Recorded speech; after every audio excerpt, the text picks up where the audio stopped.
اور سارہ کی عمر 127 برس کی ہوئی۔ سارہ کی زندگی کے اتنے ہی سال تھے، اور سارہ نے قریت اربا میں وفات پائی۔ یہ کنعان میں ہے اور حبرون بھی کہلاتا ہے۔ اور ابراہیم سارہ کے لیے ماتم اور نوحہ کرنے کو وہاں گیا۔ پھر ابراہیم میت کے پاس سے اٹھ کر بنی ہت سے باتیں کرنے لگا اور کہا کہ میں تمہارے درمیان پردیسی اور غریب الوطن ہوں۔ تم اپنے ہاں گورستان کے لیے کوئی ملکیت مجھے دو، تاکہ میں اپنے مردہ کو آنکھ کے سامنے سے ہٹا کر دفن کر دوں۔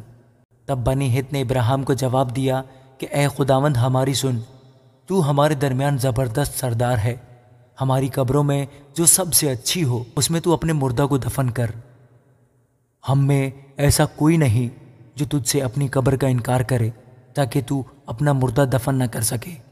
ابراہیم نے اٹھ کر اور بنی ہت کے آگے جو اس ملک کے لوگ ہیں آداب بجا لا کر ان سے یوں گفتگو کی کہ اگر تمہاری مرضی ہو کہ میں اپنے مردہ کو آنکھ کے سامنے سے ہٹا کر دفن کر دوں تو میری عرض سنو، اور سہر کے بیٹے افرون سے میری سفارش کرو کہ میں مکفیلا کے غار کو جو اس کا ہے اور اس کے کھیت کے کنارے پر ہے اس کی پوری قیمت لے کر مجھے دے دے، تاکہ وہ گورستان کے لیے تمہارے درمیان میری ملکیت ہو جائے۔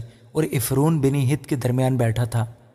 تب افرون ہتی نے بنی ہت کے سامنے ان سب لوگوں کے روبرو جو اس کے شہر کے دروازے سے داخل ہوتے تھے ابراہیم کو جواب دیا، اے میرے خداوند، یوں نہ ہوگا، بلکہ میری سن، میں یہ کھیت تجھے دیتا ہوں، اور وہ غار بھی جو اس میں ہے تجھے دیے دیتا ہوں۔ یہ میں اپنی قوم کے لوگوں کے سامنے تجھے دیتا ہوں، تو اپنے مردہ کو دفن کر۔ تب ابراہیم اس ملک کے لوگوں کے سامنے جھکا۔ پھر اس نے اس ملک کے لوگوں کے سنتے افرون سے کہا کہ اگر تو دینا ہی چاہتا ہے تو میری سن، میں تجھے اس کھیت کا دام دوں گا، یہ تو مجھ سے لے لے تو میں اپنے مردہ کو وہاں دفن کروں گا۔ افرون نے ابراہیم کو جواب دیا، اے میرے خداوند، میری بات سن، یہ زمین چاندی کی 400 مسکال کی ہے، سو میرے اور تیرے درمیان یہ ہے کیا؟ بس اپنا مردہ دفن کر۔ اور ابراہیم نے افرون کی بات مان لی، سو ابراہیم نے افرون کو اتنی ہی چاندی تول کر دی جتنی کا ذکر اس نے بنی ہت کے سامنے کیا تھا، یعنی چاندی کی 400 مسکال جو سوداگروں میں رائج تھی۔ سو افرون کا وہ کھیت جو مکفیلا میں ممرے کے سامنے تھا، اور وہ غار جو اس میں تھا، اور سب درخت جو اس کھیت میں اور اس کے چاروں طرف کی حدود میں تھے، یہ سب بنی ہت کے اور ان سب کے روبرو جو اس شہر کے دروازے سے داخل ہوتے تھے ابراہیم کی خاص ملکیت قرار دیے گئے۔